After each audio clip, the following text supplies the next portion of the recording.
Falmerabantsika rehetrarehetra amin'ny fotoana izay fanomezana androany indray a. Mbola toy ny Rara Romy aty Londres ihany no resahako anareo satria marobe no miteny hoe dahoana zany ny toyany dia inona zany ny fandehany. Dia tiako tenenina aloha zany a dia izao BDB ny zavatra nipoitra tao anatin'iny tao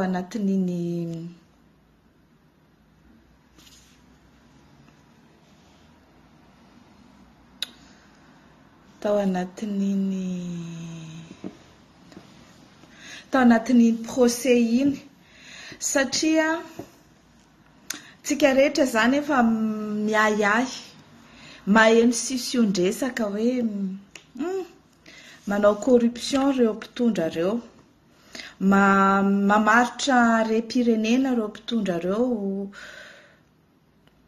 Betsaka ny olona izay te hiditra hampiasa vola ao Madagasikara dia miemotra rehefa mifanehitra amin'izareo. Fa tamin'ity indray mitoraka ity zany a ny Gemfields no nanaiky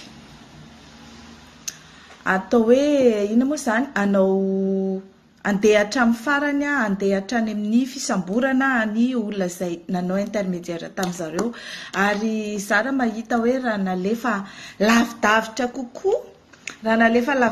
kokoa ny investigation an'zareo zany hoe raha nitohizany elaela le fifampiresahana tamin'ny Romy izay tonga hatrany amin'ny Andry Rajoelina dia minoay anareo fa dia tratram-body omby Andry Rajoelina nangataka vola ohatra ny ataon'ny Romy io.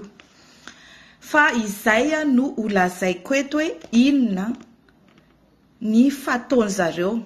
Ny antony ilazana zany akory tsy hoe anelitsao na anosim-potaka na hoe te-hana ratsiratsy fotsiny fa tsara fantatritsika fa ny mahatonga atsika tsy manana investisseur tsara, investisseur tena hoe miaro ny vahoaka, ny tontolo iainana, miaro ny atao hoe bonne gouvernance na hoe mba mitsinjo ny firenena izay anaovany investissement dia noho izay antony izay satria ny crapule ihany no afaka hiara-iasa amin'ny fitondrana io. Ny crapule ihany no afaka hiditra amin'izany hoe aleotsika anao an'le corruption raha izay no atafidirana ao a Madagasikara. Dia izany mahatonga andreo mpamatsy vola ao amintsika tsy misy tamberina ndraikitra na retombée positif amin'ny vahoaka malagasy akory. Zay ny antony. Ny akoatra an'izay dia hoe iza no andray andraikitra. Mbola ho tenenitsika zany iza no andray andraikitra, aiza no andraisana andraikitra. Fa hatreto aloha zany dia mitenitsika hoe inona no mitranga. Inona zany mitranga. Voalohany indrindra aloha rehefa misy zany olona hampiasa vola ao Madagasikara, normalement raha ny tokony ho izy dia mijery ny lalàna izy hoe inona ny lalàna.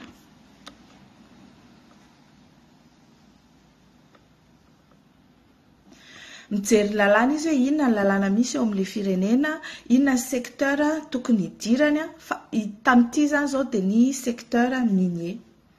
Hiditra amin'ny pierre précieuse ilay olona. Dia mieritreritra izy hoe bon nangataka nanao ny démarche eny anivon'ny ministère mine dia nahazo permis d'exploration, nanao ny cahier des charges izay sûrement misy cahier des charges tsy maintsy atao, voalaza ny lalàna izany reto. Fa ny zavatra misy ao amintsika vao manomboka miaona amin'ny ministre mine ianao dia tsy mine ihany ministre na fitsarana io na mine io na izay ministre rehetra anaovana investissement ao Madagasikara ao dia misy vola aloha.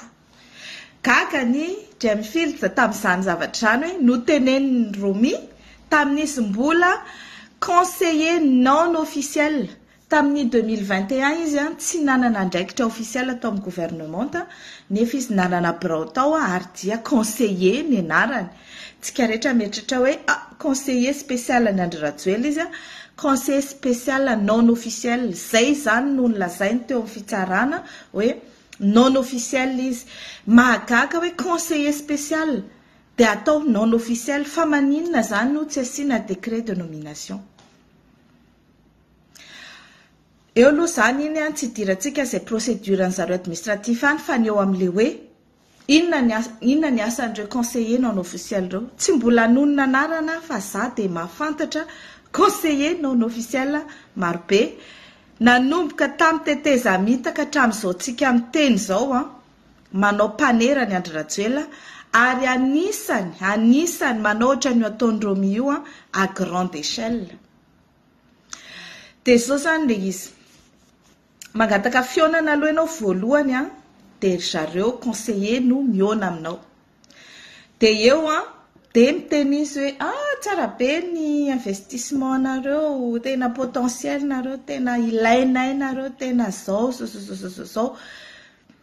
mody tokatokafana eo zany le investisseur ary le investisseur tena intéressant izy koa efa se renseigner izy ty investisseur ty. Rehefa avy eo dia ozy izy hoe dia arirarirany olona. Rehefa arirarirany olona dia ny anton'izay mba andoavan'le olona vola na hitadiavan'le olona hoe ahoana raha fomba azahoana an'le izy. Dia tamin'ity zany 2019 aloha nanantona ny ministre mine ireo Gemfield reo. Eo tsika dia efa gaga hoe maninona no teo amin'ny ministre mine dia tsy réglé le zavatra satria isika rehetra miara-malala fa raha mikasika ny mine manokana dia tsy misy permis d'exploitation délivré nandritra ny 12 taona izay officiellement ozy izy fa officieusement dia misy mahazo. Anisan'izany zao ny Mainina Liberty drasy zany anaran'le mitrandraka vato sarobidy mitrandraka vato sarobidy any Akazobe amin'izao tsika miteny zao ary feny faty olona any zao satria nahoana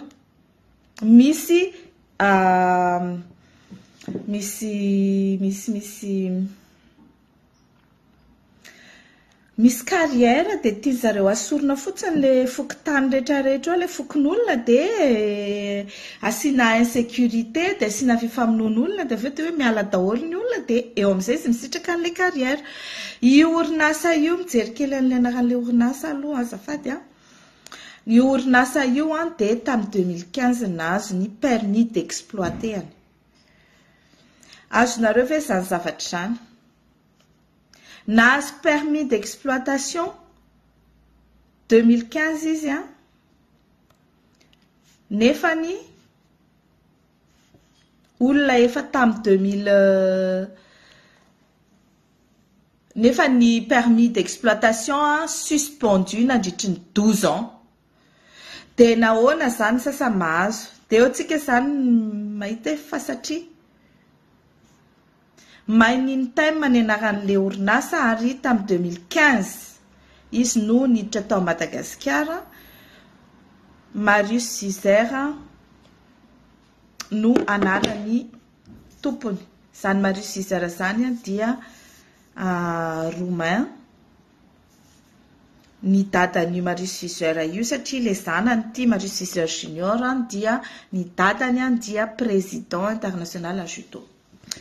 Mitrandraka beryl tourmaline, améthyste, diamant, or, rubis, saphir. Métaux précieux, or, argent, platine. Zay zany nataon'io orinasa io. Fa maninona sasany mahazo, fa maninona sasany tsy mahazo. Dia fantatritsika tsara hoe ny sasany zany tsy miambahamba manao an'le processus. Amin'izao tsika miteny zao io mainina io dia miteraka savorovoro any amin'ny faritry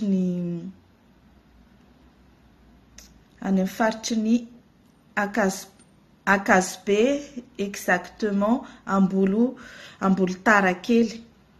Fa iny zany sujet hafa iny fa le lazaiko eto ohatrany hoe ny fomba fangalan'zareo vola amin'ny olona. Mandeha aloha ny premier rendez-vous raha ohatra ianao te hiona amin'le tompona ndraikitra mandovola centaines de millions ao à Madagascar, zany hoe millions d'ariary no miresaka eo, fa tsy millions de tsy 120 000 millions d'ariary. Ny chiffre herinay zao dia 250 millions miona amina ministra anankiray ao à Madagascar. Rehefa avy eo tsy natafavoaka zany ty ministra ty, dia nitady lalana indray ny Gemfield hoe aleo miona amin'ny président, izy ny olona afaka mampiona antsika amin'ny président. Fa izareo teo anatin'ny démarche hoe anao zavatra madio ara-dalàna irery ihany. Dia hoe angataka fionana amin'ny président, anazava hoe izahay dia investisseur potentiel matanjaka ka dia izao. Inona nefa ny zavatra nitranga nanomboka 2021, 2022, 2023 roa taona garangidina tsy tafana tamin'ny président zareo. Fa maninona? Satria mila mandovola. Dia nanomboka nitaky vola tamin'ny zareo Romy ary napiditra ny Tabuteau hoe izao zao izy dia mila payena. I have to be paid. Azo ao anaty oronapeo zany feoan'ny Romy milaza zany hoe I have to be paid.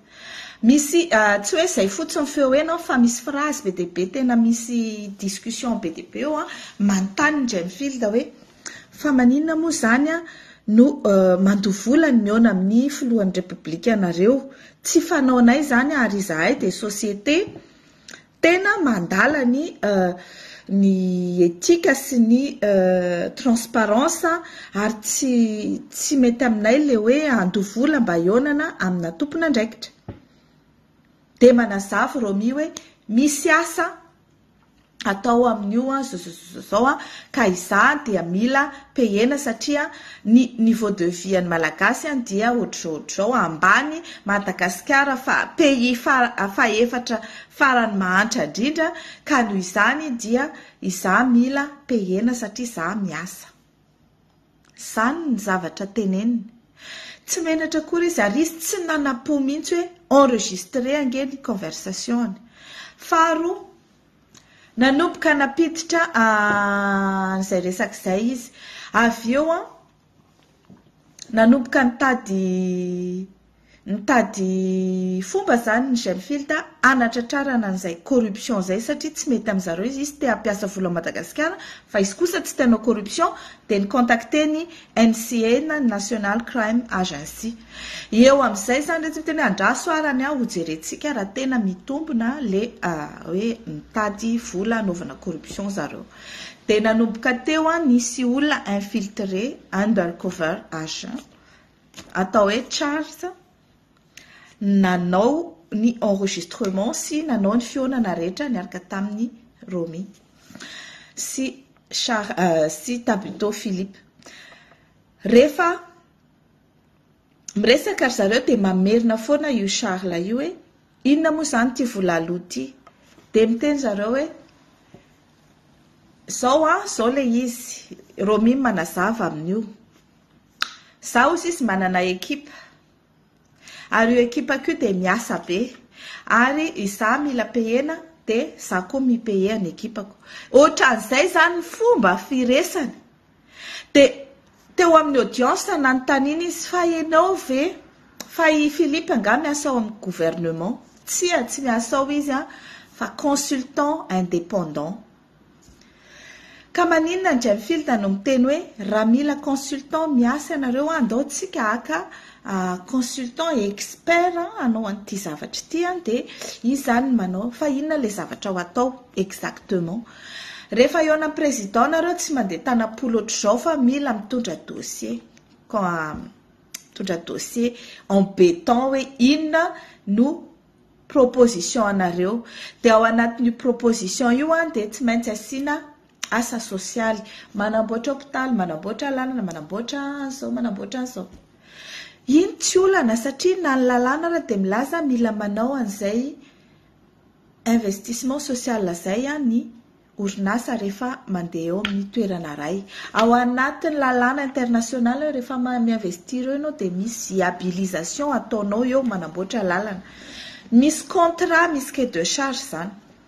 fa ireto olo reto iny rédaction iny document iny nataony fangalana vola. Zareo amin'io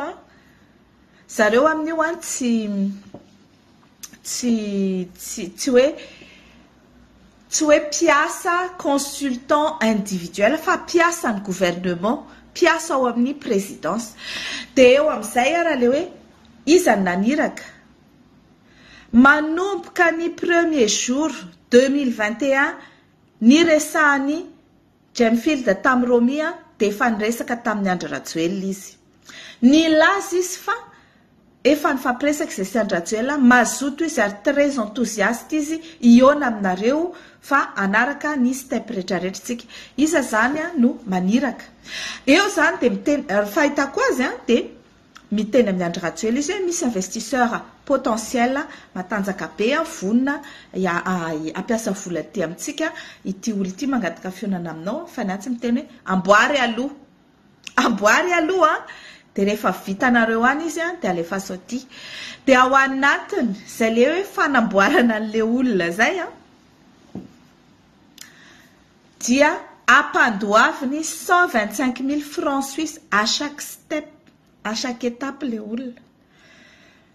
Fionana de manao an'le contrat mifionana zareo entre zareo aloha de manao an'le contrat de ao anatin'io contrat io de hoe reto ny zavatra atao de rehefa aveo ampiona amin'ny président de rehefa ao amin'io de mandoa vola ndraiky de iny le hoe mandoa 125 000 francs suisses isaky ny étape. Mandoa voaloha, mandoa faharoa, mandoa fahatelo, mandoa tsy haiko intsony any erinany.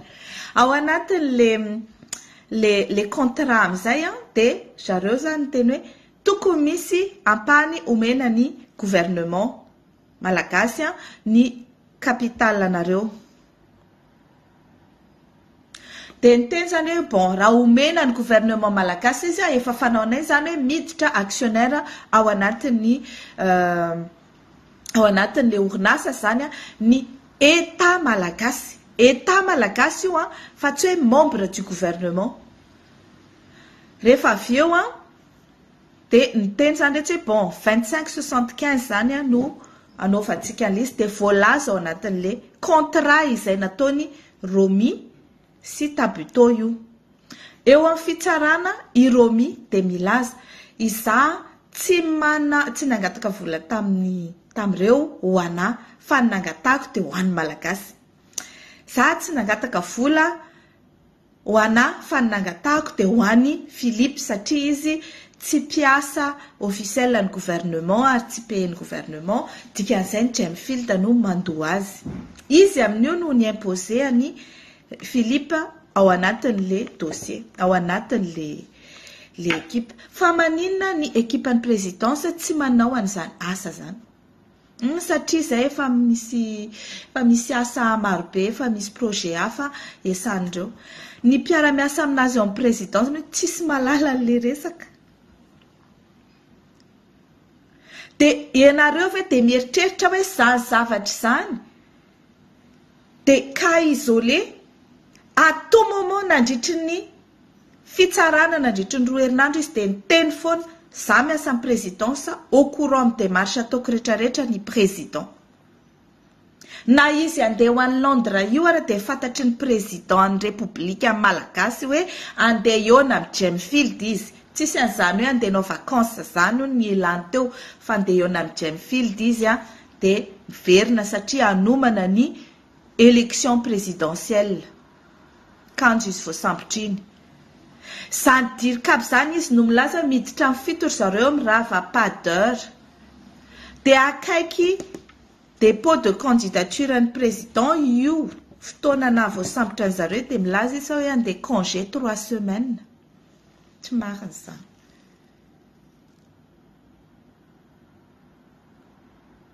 Satria fomba fatao io ary araky ny teneko anareo tsy Romy irery fa misy conseiller non officiel marobe or za eto de miteny ianareo na gasy na vazaha fantatro fa misy manaraka zao zavatra teneniko zao ny olona izay adresevako voalohany aloha de ny malagasy fa ny vahiny izay sendra n'izany conseiller officiel ou non officiel nangalany zareo vola ohatran'izany mba ionana amin'ny président, ionana amina ministre, dia mba oka ho sensible hoe nanao corruption ianareo ka raha midénoncer d'izao nareo dia tsy maninona fa mety mba afaka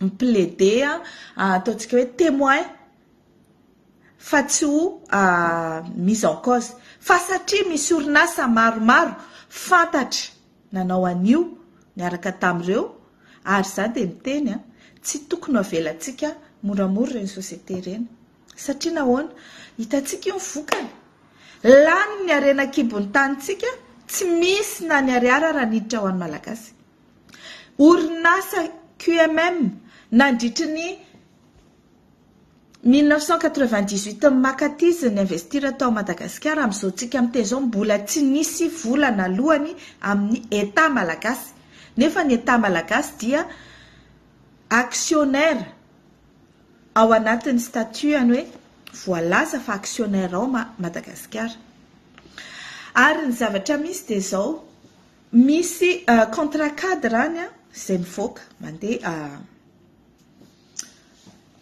officiel public misoratra ao mazava hoe ity dia possible avereto depuis 1998 ataoko hoe 2008 zareo zao vao tena nanomboka ny asa 2008 makaty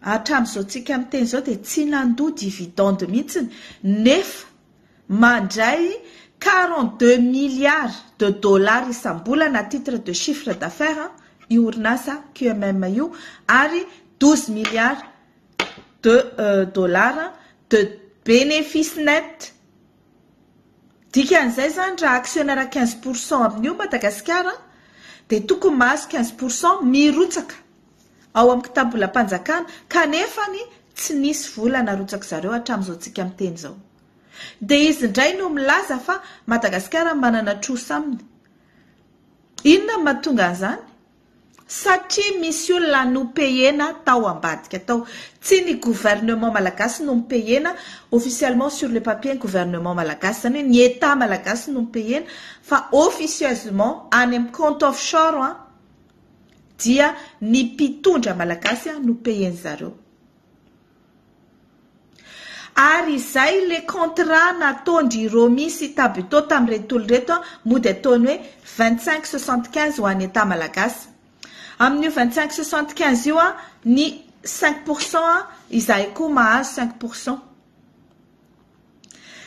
dia miteny rehetra hoe aleo zany amin'le 25% an'ny état malagasy no omena anareo tsy maninona ozy izy amin'ny fomba ahoana moa zany ny dividende tokony hiditra any amin'ny état malagasy no omena ny romisy tabuto omena ny conseiller ohatran'izany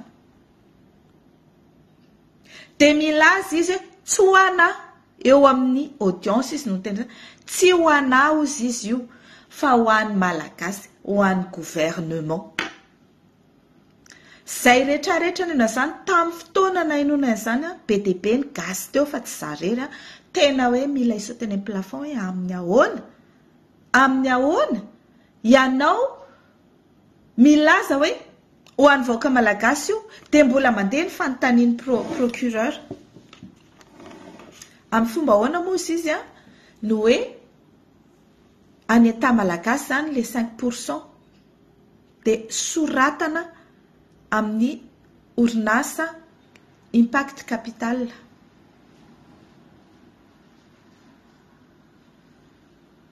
io impact capital io ta voalohany lo hoe fiduciaire suisse io fiduciaire suisse io dia société basée en Suisse dia ny teny mihitsy romi hoe atao amin'io anaran'io fiduciaire suisse io ny paiement na les 125 na les 125 000 na les 5% zay ho alefanareo ao satria ozy izy io société io efa fampiasako société écran fampiasako efa depuis des années tsisy olana mihitsy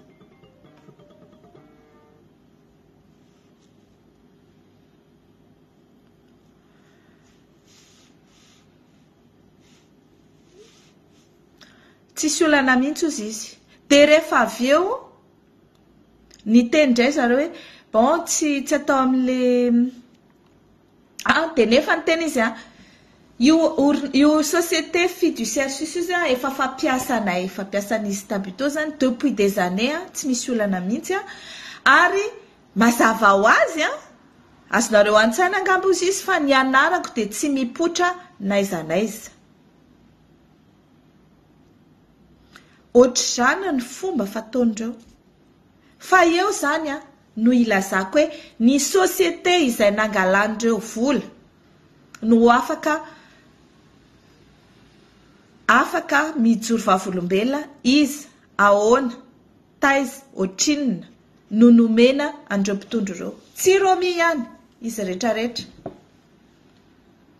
fa maninona isika no amidin'olona mpitsanganana ohatr'izany.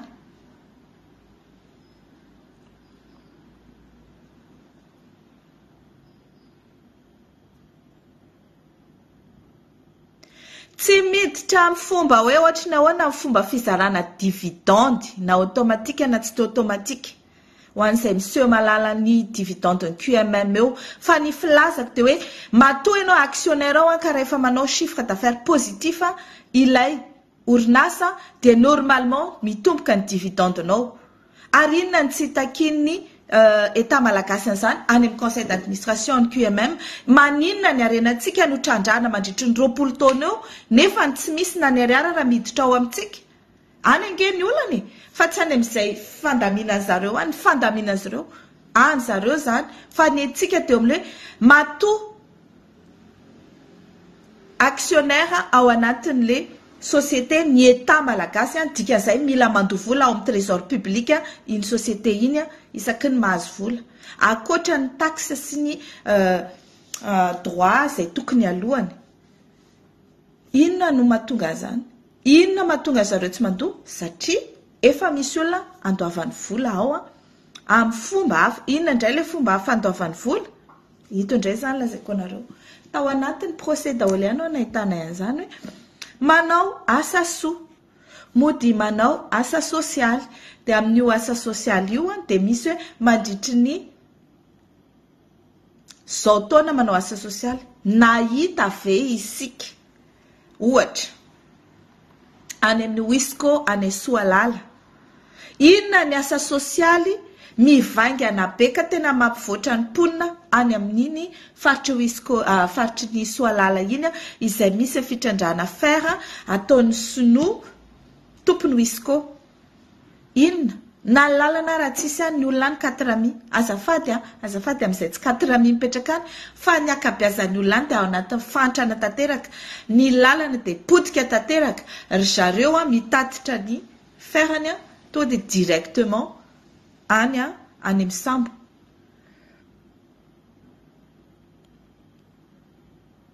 De nahoana no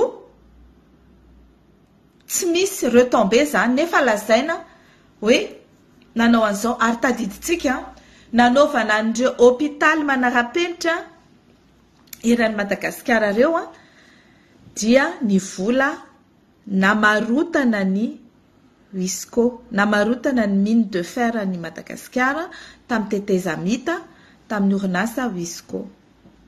Tamin'izany fotoana zany de lazaina hoe 100 millions de dollars nalohany zareo zany misoratra fa zareo efa niteny 350 le izy ary ny Wisco de milaza 350 intelo nalohany zareo nakaiza zany ny vola nisy olona ny encaissé io ary tsy olona ohatra ny romi conseiller kely non officiel na DIRCAP mi-encaissé azany 350 millions zany 350 millions de dollars eo ny resaka fa ny filohan'ny teteza mita ary ireo dia alefany amina compte offshore eratany ny olona izay mitantana zany vola zany dia fantatray fa mbola manangona ny élément rehetrarehetra tsika afana mitondra zany raha zany eny amin'ny ambaratongany. Eo amin'izay ny miteneniko hoe izay orinasa victime an'izany raquettage en règle ataon'ny fitondrana tamin'ny tetezamita sy izao fitondrana amin'izao au carré mba hisy manifester. Fa raha izao no mitoy dia ireny orinasa reny ils vont tout perdre satria tsy lalàna gasy akory no miasa fa ny lalàna international. Raha ny aty amin'ny anglisy aloha izay nanao corruption andehanana m'investir amina société anankiray dia very iny société iny satria tonga dia giazan'ny fanjakana iny société iny. Ka engany ka tsy hisy anglisy ireo société izay niara niasa tamin'io fitondrana io fa ny lalàna ty amin'izareo ny miatra. Ary efa hitantsika izay ny lalana izany hoe boîte de Pandore iny resaka Romi iny. Boîte de Pandore iny.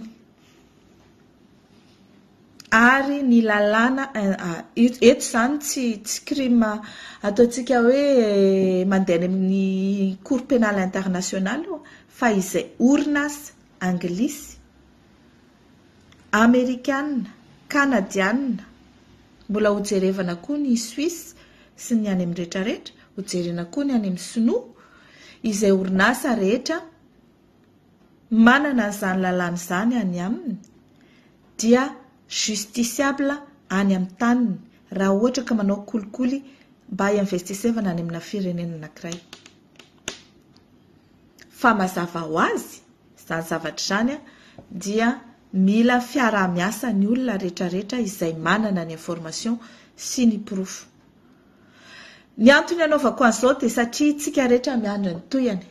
Ny toyany tsy milatsaka avy any an-danitra fa miakina amintsika. Ny toyany tsy hoe miakina fotsiny amin'ny asan'ny NCA sy ny procureur taty à Londres fa miakina amintsika malagasy. Eto zany tsy miantso an'ilay malagasy sahirana, nona, matory miady amin'ny fako sy ny rampotaka sy ny loto ao Madagasikara, fa kosa ireo malagasy izay tonga saina any Madagasikara eran-tany ka mahita an'izany zavatra any, ka mahalala an'izany zavatra any ary mahafaka mifanometanana i-démanteler an'io réseau de corruption namarotana tsikelikely ny harem-pirenena malagasy io. Satria izay ilay fomba fanao ary io dia tena mazava ilay izy. Mandovola aloha ny rendez-vous, mandovola ny montage na contrat. Ao anatin'ilay contrat tsy raha vakiana ilay contrat dia mety hoe tsara be izany contrat izany raha io kosa nipetraka ao Madagasikara tena tafavoaka Madagasikara dia avy eo ao ambadika misy an'ilay hoe négociation ambava, misy vola aloha amin'ilay intermédiaire, misy vola aloha amin'ilay mpitondra ary misy vola mandeha any amin'ny compte offshore. Misy vola mandeha any amin'ny compte offshore. Dia ireny vola mandeha amina compte offshore reny efa misy système ty andafy aty no midémanteler an'ireny. Efa misy groupe na journaliste manao investigation démanteler an'ireny. Ary fantatra eo hoe iza, qui, comment, inona ny orinasa, écran ampiasainy, iza ny prête-nom ampiasainy, dia afaka anaovana investigation reny. Fa raha ohatra ka ny mpitondra no tratra amin'ilay izy dia eo tsika zany mifampitady etontsika rehetrarehetra.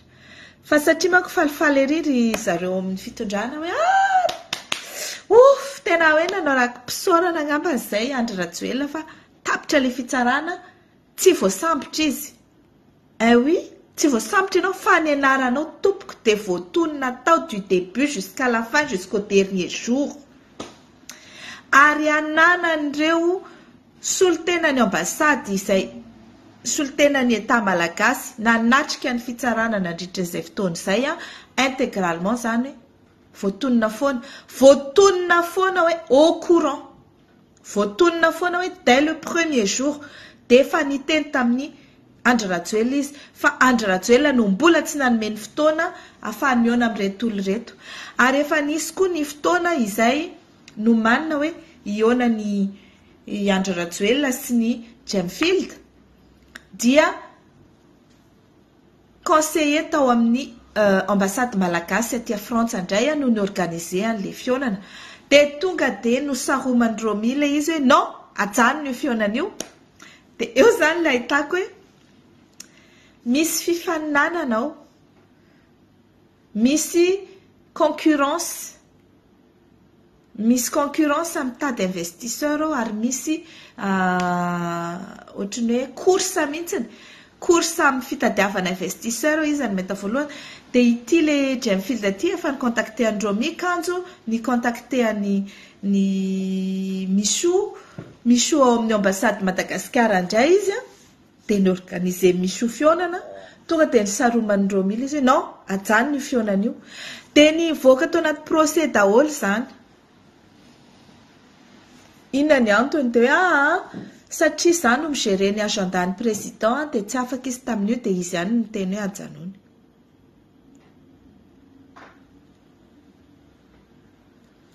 En fait, mbola tsy boucler les contrats angalana an'ilay vola, le 75-25 angalana an'ilay 5% dia hoe okaloha, dia rehefa vita iny dia hoe andao amin'izay ary. Nanomboka mars, avril, mai, mois de mai efa vonona les contrats, dia teo amin'izay zareo mifanao fotoana, andao tsika arany hifanao fotoana, dia juin le izy dia ovao ilay anarana fa ataovy aza tao an'ilay fiduciaire suisse fa ataovy an'ilay impact capital, dia hoe ahoana zany ilay impact capital, dia na impact capital na ilay fiduciaire suisse dia efa miara-miasa amiko daholo izy sy Romy, ary za efa 17 taona niara-niasa tamin'io Philippe io. Eo amin'ny fitsarana izy avy nenonay ny enregistrement milaza izy hoe ataovy amin'ilay impact capital izay misoratra amin'ny Philippe, fa efa 17 taona niara-niasa tamin'ny Philippe, efa atokisako izy, efa be dia be ny zavatra niaranay niasa. Eo amin'ny fitsarana izy miteny en fait tsy izay ny tiako tenenina fa ny tiako tenenina dia hoe efa 17 taona izy mifantatro, fa tsy hoe efa niara-niasa izahay. Bref, avy eo milaza koa izy hoe ny efa fataony nantany zany ny fitsarana, ahoana ny mahatonga anao milaza hoe ho an'ny malagasy ilay vola angatanareo, na le 25% na le 5%, nefany ho alefa amina compte offshore. Mba fantatrao moa ny atao hoe compte offshore? Tsy fantatro fa fahafantarako an'izany ozy izy dia hoe société tsy ao a Madagasikara ilay izy, dia ny compte zany tsy ao Madagasikara.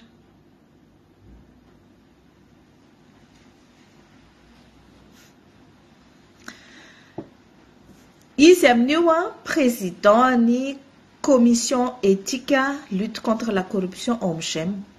Izy niasa tamin'ny marketing, niasa tao Madagascarol, niasa tany Madagascarol dia manana compte offshore marobe, ary anisany notorin'ny firenena anankiray Madagascarol tsy mahazo manao appel d'offre ao aminy noho ny fananana compte offshore any Panama.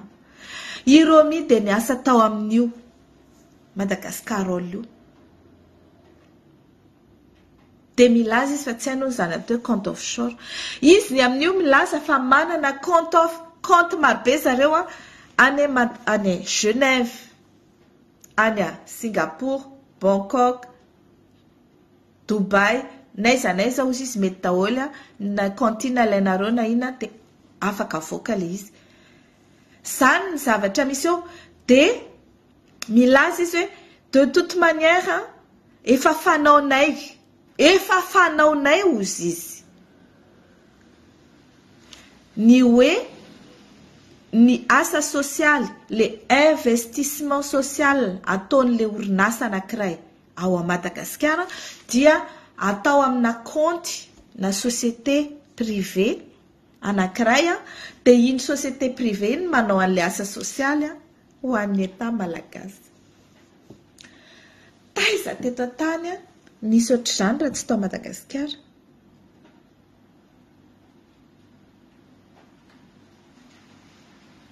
Taiza teto antany nisy ohatr'izany. Fa ohatr'izany indrindra dia ny teny tsy transparent ny zany zavatra zany. Zany any tsisy any aminareo any amin'ny pays hafa zany fa ao aminay any Madagasikara dia ohatr'izany ny fomba fiasa. Zany ny filazana. Dia gaga ianao fa dia tena ohatr'izany tokoa ny zava-misy ao hitantsika tsara reny manao asa sosialy. Iza manao asa sosialy? Association Fity. Ny fond avy any amin'ny Nations Unies avy any amin'ny tonga dia afindra ny État malagasy ao amin'ny association Fity dia association Fity no manao asa sosialy au nom ny État malagasy miaraka amin'ny détournement mazava ho azy. Ohatr'izany koa ny AFF vola ao amin'ny KNAPS anaovana asa sosialy dia milaza ny ao amin'ny KNAPS hoe efa fanaonainga ilay fanaovana asa sosialy dia arotsaka amin'ny AFF ilay izy izay taritiny Vadimambatra Vatomanga dia izy manao ny asa sosialy amina million vola miditra ao amin'ilay million d'ariary miditra ao amin'ilay société vary telo gony, ciment 4 gony, brouette roa 3 zany no meny an'ilay vahoaka. Nefa ny ao anatin'ilay cahier de charge dia manamboatra sekoly, manamboatra lalana, miantoka mpampianatra, manao cantine, manao zavatra be dia be fa mody ataontsika hoe 0,1% an'ilay zavatra voalaza ao fotsiny no ataony zareo dia ny vola akepokany. Amin'izao tsika miteny izao zany dia orinasa marobe manana budget investissement social ao a Madagasikara dia mandeha amina orinasa privé ilay izy fa tsy mandeha ao amin'ny État malagasy dia iny manao anazy dia ohatr'izay koa ilay resaka environnement hoe mila miaro ny tontolo iainana. Tout le monde est d'accord mila rovana ny tontolo iainana. Ao anatiny anisan'ny fiarovana ny tontolo iainana fanadiovana ny tanàna. Anisan'ny fiarovana ny tontolo iainana ny fiarovana ny fanaovana traitement de déchets.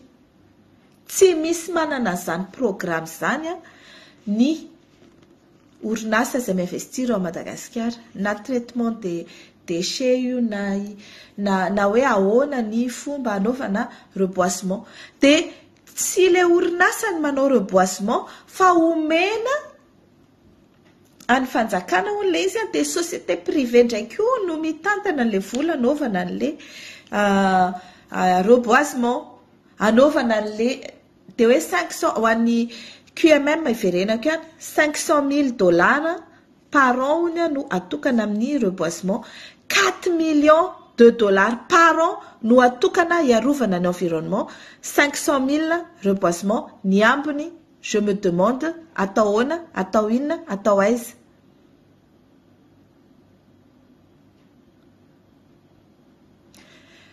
Amarana koa an'izay fa lavabe amandro manaraka tsika mbola iresaka izy daholy ny société voatonona atao anatin'io